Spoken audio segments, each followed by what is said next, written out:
শারীরিক অসুস্থতা, প্রত্যেক জায়গায় একটা বিপরীত পরিস্থিতির সম্মুখীন হচ্ছিলেন, সেটা কিন্তু আপনি ওভারকাম করতে পারবেন। সে অষ্টমী ঢুকলেও সে এখন কিন্তু সে সমস্ত মানে নেগেটিভিটিগুলোকে সে ওভারকাম করে বিপরীত রাজযোগের সৃষ্টি করছে, কারণ অষ্টম ঘরে সে নিজের ঘর।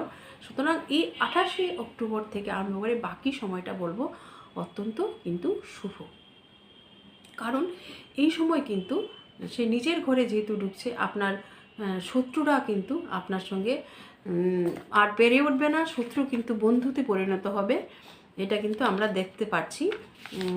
সুতরাং এই সময়টা কিন্তু অত্যন্ত শুভ, সব দিক দিয়ে শুভ। আবার আমরা যদি বিবেচনা করি, আপনাদের কিন্তু শনির 7.5 প্রথম চরণ চলছে, কিন্তু 13 জুলাই থেকে 27 নভেম্বর স্যাটার্ন কিন্তু রেট্রোগেট হয়ে চলে আসছে কোথায়, আপনার রাশির একাদশে। সেক্ষেত্রে কিন্তু ওই সময়টা আপনাদের জন্য অত্যন্ত শুভ।